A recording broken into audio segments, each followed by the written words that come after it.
Good afternoon, Indiana Kentucky Conference. It is great to be with you here this afternoon on this, our final video, live video on the Valarie Kaur Revolutionary Love project that we've been doing over the past couple of months.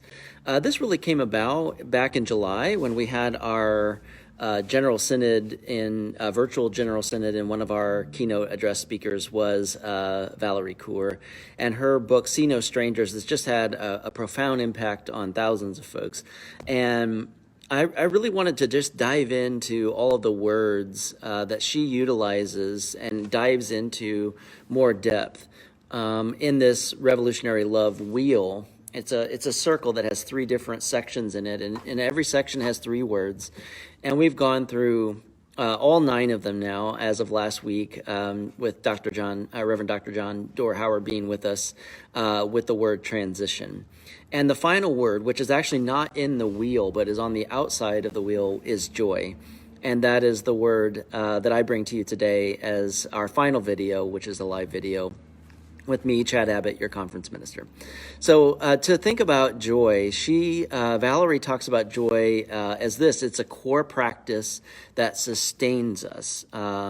So it's something joy is something that we let in to our senses. It's something that we allow in and let into our being, such as beauty and delight and pleasure and wonder. And wonder was one of the original words that we actually started with, and where wonder is one of those exploration words where we look at one another through a different lens, and one of those lenses is the lens of love.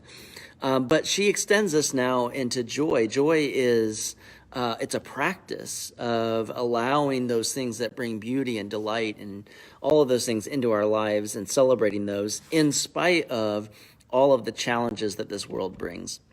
So we have spent the last 19 or 20 months in a global health pandemic, seeing all kinds of challenges with mental health and racial justice and all kinds of challenges, right? And one of the questions that keeps coming back to my mind is how do we keep going? How do we keep going with the struggle? How do we keep allowing ourselves to keep pushing forward as the church?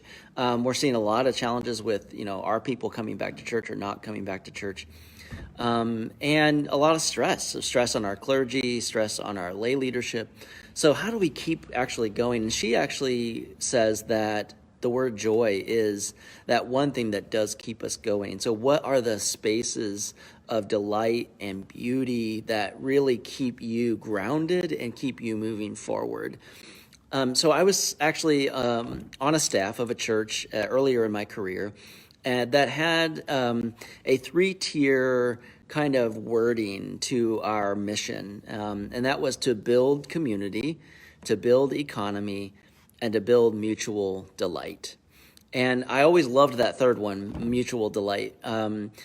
In other words, it was our way of saying that the challenges of community, the challenges of dealing with things like poverty and racism and all of these other kind of global and kind of systemic challenges, that one of the ways we can meet that is by being in friendship with each other and doing things that really give us delight and joy. And so joy, and those were not things that were way out there and didn't relate to the church or our work as the church at all.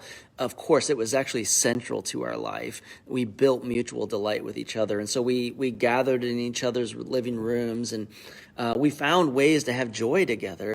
And I think that's one of the things about this work in the church is it's hard. It's hard to know how to lead through this moment. And so as we're leading through this moment, we have to find ways to delight in one another as the church. And it might look different things for different people. It might be some sort of comedy night, or it might be just being in one of those living room with a cup of tea, and it might be music. I don't know what it is. But that thing that brings beauty and joy to the world, to celebrate those and live into those. I want to actually read a little bit of the final thing that she says. She says actually that joy is the gift of love.